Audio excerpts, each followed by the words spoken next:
ऐसी शख्सियत मौजूद हैं जो कुफर के अंधेरे से निकलकर ईमान की रोशनी की तरफ आई।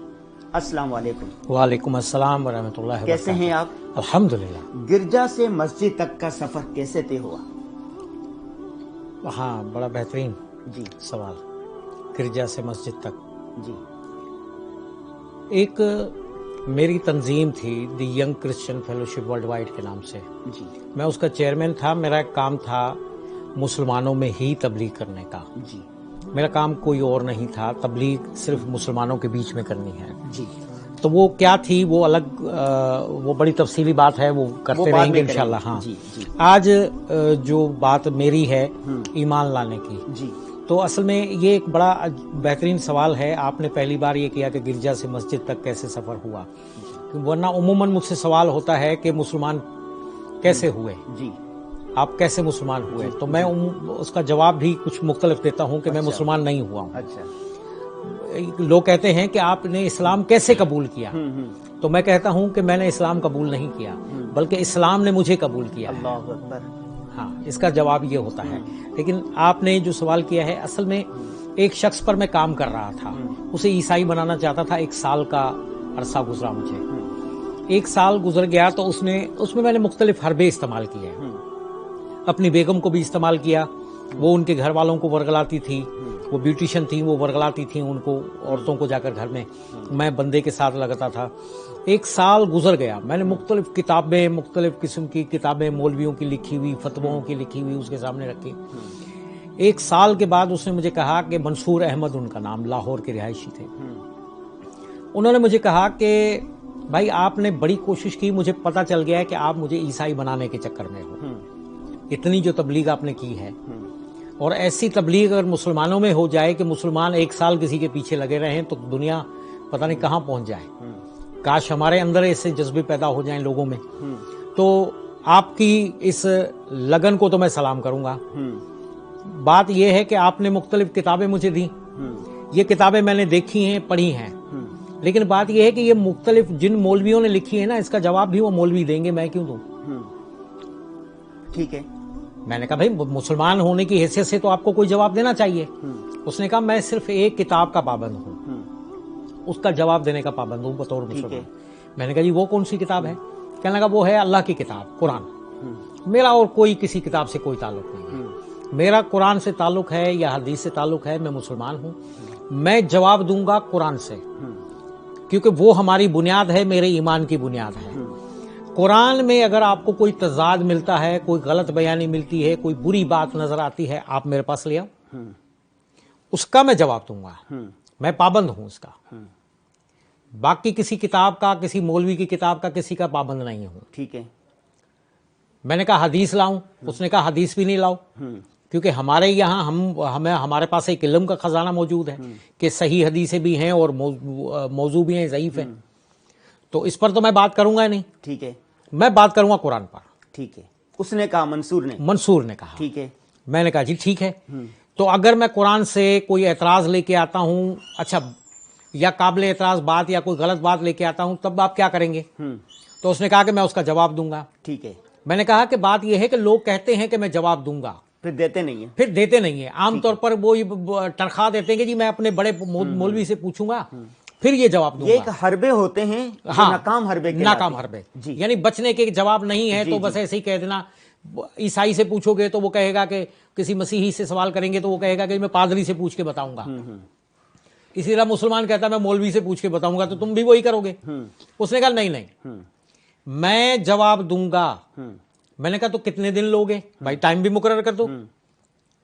तो उसने कहा कि मैं जवाब दूंगा 3 महीने के अंदर। ठीक है। मैंने कहा 3 महीने?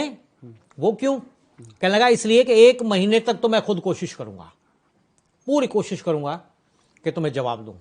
इसके लिए मुझे मुताला करना पड़ेगा, अगर कोई एतराज होगा तुम्हारा तो।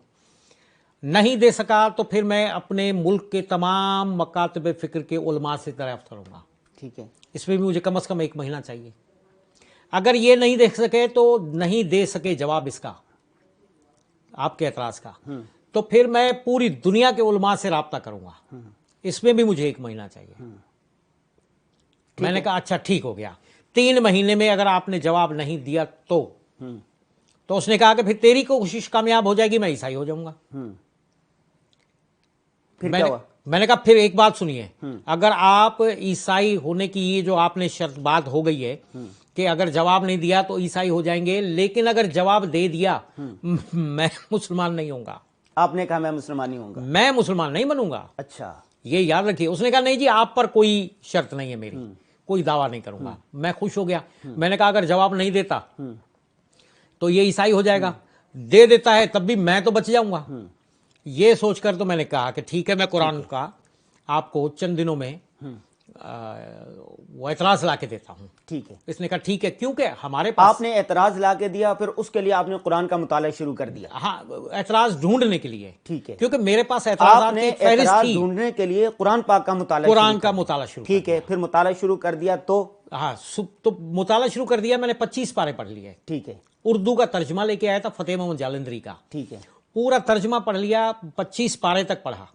लेकिन जितने भी एतराज आते थे मैं उन्हें बुक में नोट करता था। ठीक है। नोटबुक में नोट करने के बाद क्या होता था कि जो एतराज मैं नोट करता था उसका जवाब मुझे आगे किसी आयत में, किसी सूरत में मिल जाता था। अल्लाह अकबर। ये बड़ी हैरत होती थी मुझे। ठीक है। फिर मैं उसको काट देता था कि ये मुझे जवाब खुद ही कुरान दे रहा है, तो वो बंदा तो वैसे ही मुझे उड़ा देगा।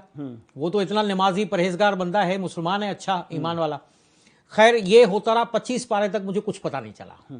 यानी कोई काबिल एतराज, खास काबिल एतराज मुझे कोई बात नहीं मिली। और कोई ऐसी थी तो उसका जवाब अगली आयत में आ जाता था ना। ठीक है। यही असल बात थी जी। तो आखिर मैंने फिर अपने अंदर सोचा, मैंने बैठकर गौर किया। मैंने कहा हो सकता है कि मेरी रियाजत में, मेरी इबादत में, मेरी दुआओं में कमी है। तो मैंने फिर अपना तरीका इस्तेमाल किया, जो ईसाइयत का एक तरीका होता है कि खुदा से रोजा रखकर दुआ करो, ज्यादा पाकीज़गी की अलामत के तौर पर। तो मैंने अपने बीवी बच्चों को भी बोला। 3 बच्चे थे मेरे, एक बड़े साहबजादे और 2 साहबजादियां हैं छोटी, उनसे उन तीनों को और बेगम को हमने 5 लोगों ने रोजा रख लिया अपने तरीके का। ईसाइयत में रोजा है क्या? ईसाइयत में रोजा है। अच्छा, ठीक है। 24 घंटे का रोजा। ठीक है। और बड़ा पाकिस्तान में तो बड़ा सख्त होता है, क्योंकि मुसलमानों के बीच में रहते हुए उनकी आदत और अतवार के मुताबिक रोजा रखा जाता है। ठीक है। लेकिन बाहर आपने सब लोगों ने इस पर हम बात करेंगे आगे चलकर। जी जी। तो आप सब लोगों ने, घर वालों ने रोजा रख लिया और फिर आपने मुताला मैंने फिर दोबारा मुताला शुरू किया। लेकिन मेरी एक दुआ होती थी हमेशा जब मैं कुरान पढ़ता था, और मैं सोते हुए भी एक दुआ करता था खुदा से कि ऐ मेरे खुदा, हक को और सच को मुझ पर वाज़े कर दे। ठीक है। अब आज जब मैं ये कुरान पढ़ रहा हूं तब भी मैंने ये बार बार दुआ की। अच्छा, मेरे बीवी बच्चे दुआ में लग गए। रोजा होता है तो सब दुआ ही मांगते हैं, ईसाइयत के तरीकाकार के मुताबिक। ईसाइयत के तरीकेकार के मुताबिक। ठीक है। तो हम सब वो रोजे में दुआ कर रहे हैं और मैं मुताला करने लग गया कुरान पाक का। ठीक है। पढ़ता जा रहा हूं और दुआ मैंने ये मांग ली कि हक को मुझ पर वाज़े कर दे। ठीक है। अब मेरे अंदर क्या था कि हक ये होगा कि मुझे कोई ठोस दलील मिल जाएगी कुरान के अंदर से जो ईसाइयत के हक में, जो ईसाइयत के हक में होगी, और ऐसा एतराज होगा जिसका वो जवाब दे ही नहीं पाएगा। ये अब मेरे अंदर भरा हुआ है। ठीक है। अच्छा, लेकिन जो मेरा काम था, अच्छा उसके बारे में बाद में बात करते हैं। ये मैं कह रहा हूं कि जब मैंने कुरान का मुताला दोबारा शुरू कर दिया तो सूरह बकरा की आयत नंबर 109 में पहुंचा। तो वहां पर मेरे अंदर की हालत लिखी हुई थी। क्या था वहां? लिखा हुआ था, वो थोड़ा सा पढ़ूंगा। वद्द कसीर मिन अहले किताब, तर्जुमा कर रहा हूं कि ईमान वालों, अहले किताब की अक्सरियत अपने दिल के हसद के सबब से चाहती है कि तुम्हें ईमान कबूल करने के बाद तुम्हारे ईमान से फेर दे। अच्छा, अजीब। अच्छा, मेरा काम ही यही था कि मैं मुसलमानों को उनके ईमान से निकाल दूं। और कोई काम नहीं था मेरा। अब जैसे ही मैंने पढ़ा कुरान में सूरह बकरा में, तो मैंने उसको बंद किया, निशान लगा के बंद किया और बैठ के दुआ की।